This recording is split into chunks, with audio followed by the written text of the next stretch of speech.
Hello everyone and welcome back to Bitwig Studio and Music Production. This is lesson 5.100 and in this lesson we're going to take a look at the transposition map.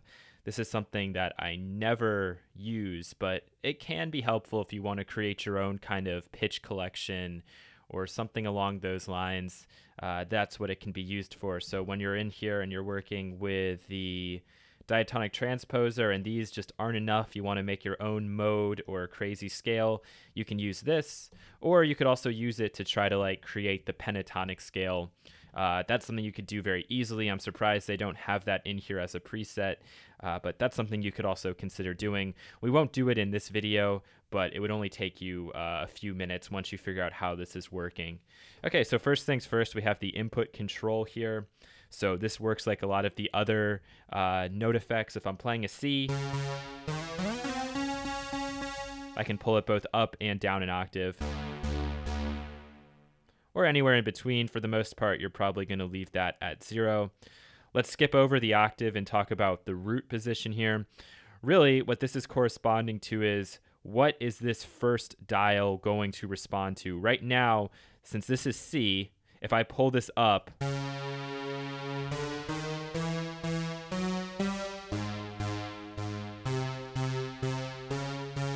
we can hear that pitch changing like so. Now, if I change this to a D, this means that I'd have to be playing a D in order to hear those changes. So now I'm playing a D.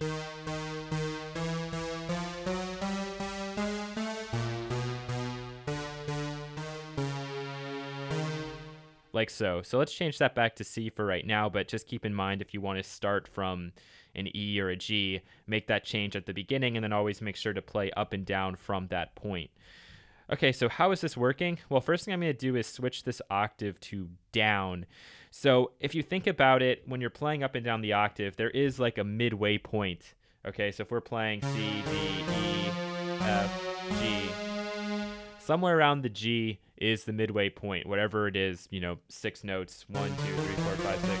I don't even know what it is, but at that point, this is going to then determine where we're snapping to if we're changing things around. So what octave? If you set it to auto, after you reach a certain point, after you get that halfway point, it's going to start playing up to that next octave. If it's on down, it will play down. If it's on auto, it responds accordingly based on where you're playing. So right now, if I turn this to down, what I'm going to do is I'm going to pull all of these guys down. So this is C, and this is going to play a C. Right now, this is corresponding to C sharp, and it's going to play a C sharp. But if I want it to play a C instead, I can take it and I can click down here. All right, so obviously you can tell this is a 12 by 12 grid, which gives us complete control. So now if I play a C sharp,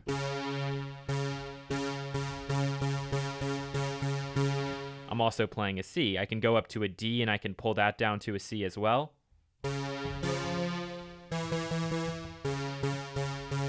And I can do that for all of these.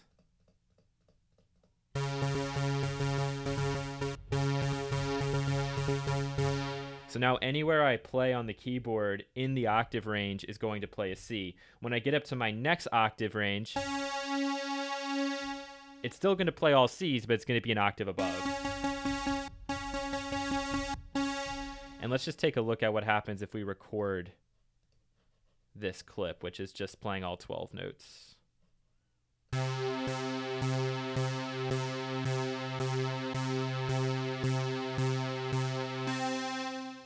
All right, so incredibly straightforward. Let's go in and now change this to up and watch what happens. So immediately after playing the first note, it jumps up to that next higher octave. Okay, because this is really kind of like a rounding off tool right here, this up, down, and auto. Now, auto is going to play half through at the C in one octave and the other half at the upper octave.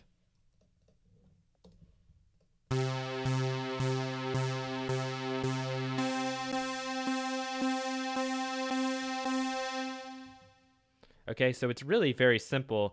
And now the fun part would just be going in here and kind of changing things around a little bit, and we could do it at complete random if we want.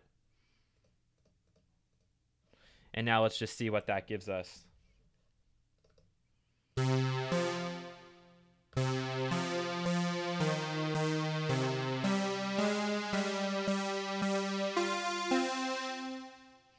actually kind of generated a melody for us, which is kind of cool and unexpected. I didn't really consider ever using it like that. But we can now snap these down and see that we have a C, a D sharp, an F, a G sharp, a C, and another F. So I'd actually want to get rid of that one. And now I could just look at this and say, okay, this is going to be my new scale here.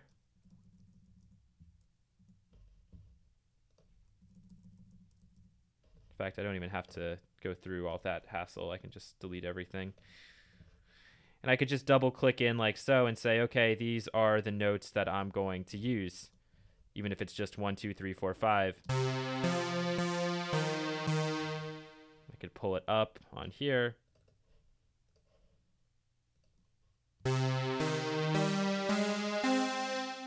So just like that, those will be the only notes that I'll use for the particular track. And we can even figure out what each note is going to correspond to. So if I look at this and say, okay, this is C sharp, what's it going to play? Okay, so this is where it should be. C sharp, D, D sharp, E, F. So in theory, this should be playing an F when we play a C sharp. Assuming I just counted that up correctly, you never know.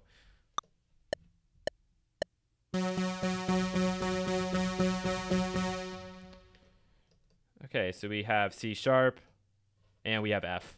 All right, so that's really all the transposition map is. It's a lot more confusing when you look at it, but how often are you going to use this? I honestly couldn't tell you. I know I never use it, but I understand how it works, and it is kind of cool, as you just saw, for like drawing in melodies and stuff. You could consider doing that and messing around with the octave ranges and even the root. So have some fun. Let me know what you come up with. Take care.